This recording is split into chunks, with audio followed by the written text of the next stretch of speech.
और इधर सुपौल में त्रिवेणी कुछ सरप्राइजिंग अभी तक कोई सरप्राइज में नहीं है। चनपटिया और बेतिया वाली जो सीट आप देख रहे हैं ना, वो ट्रेंड अगर अभी दिख रहा है तो ये टफ सीट में ट्रेंड अगर आ गया सीट में है। चनपटिया में चूंकि वो कैंडिडेट, अच्छा ये दोनों सीट है, चनपटिया और बेतिया। चनपटिया में तो इसमें भी अगर लीड ले रहा है तो ये सुखद संकेत रहेगा। वहाँ एक जो यूट्यूबर हैं मनीष कश्यप, उनको जनसुराज ने टिकट दिया हुआ है और वो एक वहाँ डायनेमिक्स उन्होंने बनाया हुआ है। किस सीट से? बेतिया की सीट? चनपटिया की सीट से मनीष कश्यप जो है यूट्यूब पर काफी पॉपुलर है, बीजेपी में चले गए थे, उसके बाद वो जनसुराज की टिकट से लड़ रहे हैं वहाँ, और वहाँ सीटिंग है। उमाकांत सिंह चुनाव लड़ रहे हैं भारतीय जनता पार्टी से।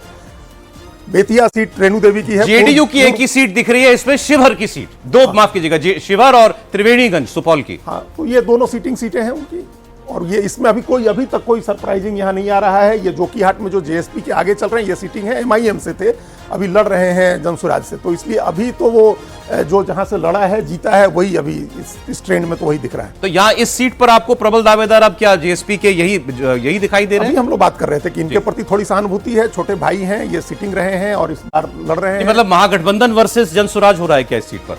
हाँ, ऐसा ही दिख रहा है। हाँ, यहाँ एनडीए का कैंडिडेट तीसरे नंबर पर, एनडीए का कैंडिडेट तीसरे नंबर पर है ही है ना, मंजर आलम बताए तो तीसरे नंबर पर मंजर आलम रहेंगे वहां से, और जनसुराज पार्टी से ये शाहनवाज हुसैन लड़ रहे हैं जो तस्लीमुद्दीन के बड़े बेटे हैं।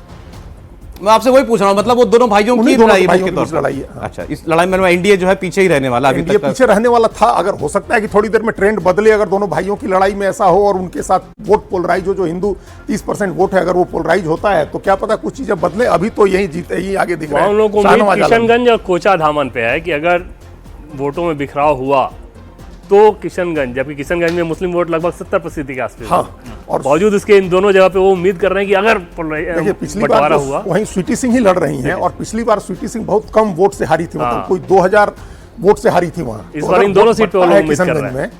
किशनगंज विधानसभा सीट में अगर वोट बंटता है तो फिर बीजेपी के लिए वहां एक संभावना बन सकती है। कोचा धामन भी एएमएम की सीट है, एमआईएम की सीट है, वहां से भी वो इनके कैंडिडेट अच्छा लड़ रहे हैं। अगर वोट बंटा, वहीं एक बात हो रही है ना कि अगर 3 मुस्लिम कैंडिडेट हैं महागठबंधन के, एमआईएम के और जनसुराज के, अगर इनके बीच वोट बंटता है तो फिर एनडीए के 243 में से आप मुस्लिम वोट क्रूशल कितनी सीटों पर मानते हैं?